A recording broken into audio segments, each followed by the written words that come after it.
রঘু আর রানু, দুই পথ এক লক্ষ্য, বাংলার ভবিষ্যতের ভিত গড়তে শুরু করে। সাহেবরা এবার এক নতুন দালাল তৈরি করেছে, রাজেন্দ্রনাথ, এক বিদ্বান ব্রাহ্মণ। সে এসেছিল মীমাংসার নামে, কিন্তু ভিতরে ভিতরে রঘুকে ধরার ফাঁদ। রাজেন্দ্রনাথ মিষ্টি গলায় রঘুকে বলে, রঘু, আমি বুঝি তোমার যন্ত্রণা। তুমি বিদ্রোহ করো, আমি আলোচনায় বসতে চাই। রানু সতর্ক কণ্ঠে রঘুকে বলে, ওর কথা মিষ্টি, কিন্তু চোখে বিষ।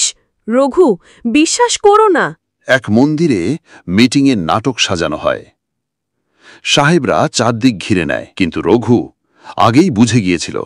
রঘু রাগে গর্জে উঠে বলে, যে নিজের জাতির নামে ছুরি চালায়, তার উপাসনা বৃথা। আগুন দিয়ে আমি ফাঁদও বর্ষ করি।